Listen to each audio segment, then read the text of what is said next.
Bonjour chers auditeurs, nous sommes encore ensemble pour 4098 jours.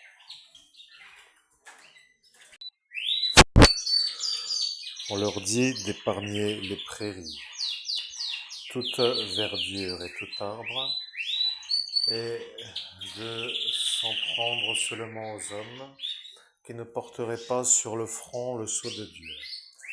On leur donna non de les tuer, mais de les tourmenter durant 5 mois. La douleur qu'elle provoque ressemble à celle d'une piqûre de scorpion. En ces jours-là, les hommes rechercheront la mort sans la trouver.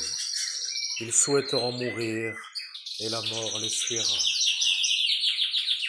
Or, ces sauterelles, allez voir, font penser à des chevaux équipés pour la guerre. Sur leur tête, on dirait des couronnes d'or, et leurs faces rappellent des faces humaines. Leurs cheveux, des chevelures de femmes, et leurs dents, des dents de lion. Leur thorax, des cuirasses de fer, et le bruit de leurs ailes, le vacarme de chars aux multiples chevaux, se ruant au combat. Elles ont une queue pareille à des scorpions avec un dard, et dans leur queue se trouve leur pouvoir de torturer les hommes durant 5 mois. À leur tête, comme rois, elles ont l'ange de l'abîme. Il s'appelle en hébreu Abaddon et en grec Apollyon.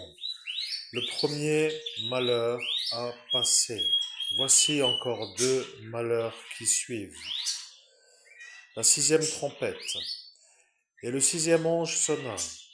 Alors j'entendis une voix venant des 4 cornes de l'autel d'or placé devant Dieu. Elle dit au 6e ange, portant trompette, relâche les 4 anges enchaînés sur le grand fleuve Euphrate. Et l'on relâcha les 4 anges qui se tenaient prêts pour l'heure et le jour et le mois et l'année, afin d'exterminer le tiers des hommes.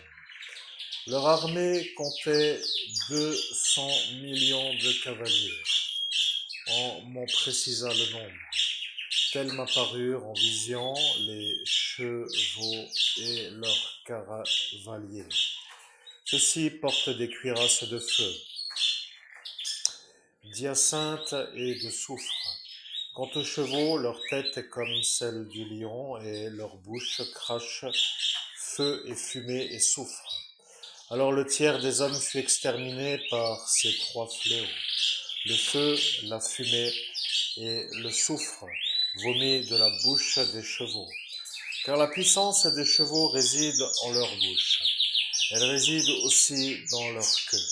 Ces queues, en effet, ainsi que des serpents, sont munies de têtes dont elles se servent pour nuire.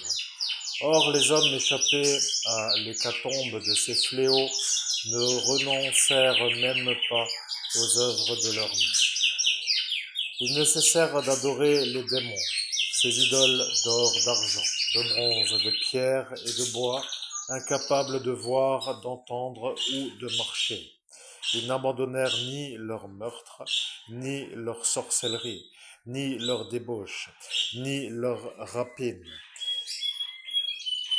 Imminence du châtiment final. Je vis ensuite un autre ange puissant descendre du ciel, enveloppé d'une nuée, un arc-en-ciel au-dessus de la tête, le visage comme le soleil, et les jambes comme des colonnes de feu. Il tenait en sa main un petit livre ouvert. Il posa le pied droit sur la mer, le gauche sur la terre, et il poussa une puissante clameur pareille au rugissement du lion. Après quoi, les 7 tonnerres